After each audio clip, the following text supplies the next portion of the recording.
துஷ்ட வீரர்களான கைலை பையன், மாயன் மகாலிங்கம், பலவேசம், காத்தவராயன், அக்கினிவாயன் ஆகியோரும் தேரினை தொட்டு இழுத்து பார்த்தார்கள். தேர் அசையவில்லை. 5 வீரர்களும் அதிர்ச்சி அடைந்தனர்.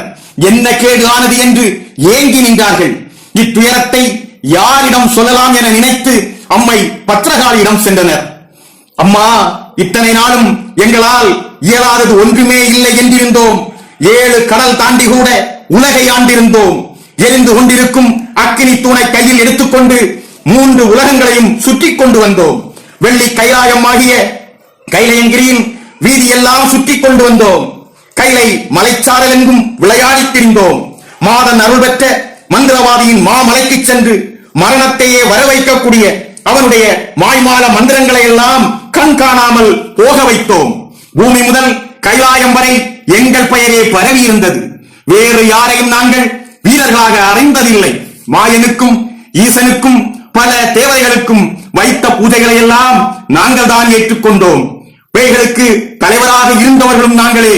நினைத்த நேரத்தில் நினைத்த உருவத்தில் மாறி மாறி நிற்போம் நாங்கள். அம்மா, உனக்கு மட்டுமே நாங்கள் பணிந்து இருப்போமே அன்றி வேறு யாருக்கும் மணிந்ததில்லை. இத்தகு மிகப்பெரிய வரங்களை எல்லாம் ஈசர் எங்களுக்கு தந்திருந்தார். ஆனால் இன்று என்ன காரணமோ தெரியவில்லை, தேரை இழுப்பதற்கு சக்தியற்று நிற்கிறோமே, என்ன காரணம் என்று கேட்டனர். எங்களை வந்து தற்காக்க வேண்டும் அம்மா. சந்தனத்தாலான கந்தனின் தேர் நகர வேண்டும், நகர்ந்து தெருவீதி வலம் வரச் செய்ய வேண்டும். அத்தகைய வீரத்தை எங்களுக்கு தர வேண்டும் அம்மா என்று வேண்டி தொழுத வீரர்களை பார்த்து பத்திரமாகாளி சொல்வாள், வீரர்களே, இந்த உலகமானது நீசனுடைய கொடுமையால் துயரப்பட்டு நிற்கிறது. இப்போது அக்கலியை அழிப்பதற்காக முப்பொருளும் ஒரு பொருளாய் வைகுண்டரும் பிறந்து விட்டார். நீங்கள் பலமற்று சக்தியற்று இருப்பதற்கு இதுதான் காரணம் என்றால் அன்னை. வைகுண்டர் பிறந்து விட்டதால் இதற்கு முன்னால் உள்ள சக்திகள் எல்லாம் அழிய ஆரம்பித்து விட்டன. இனி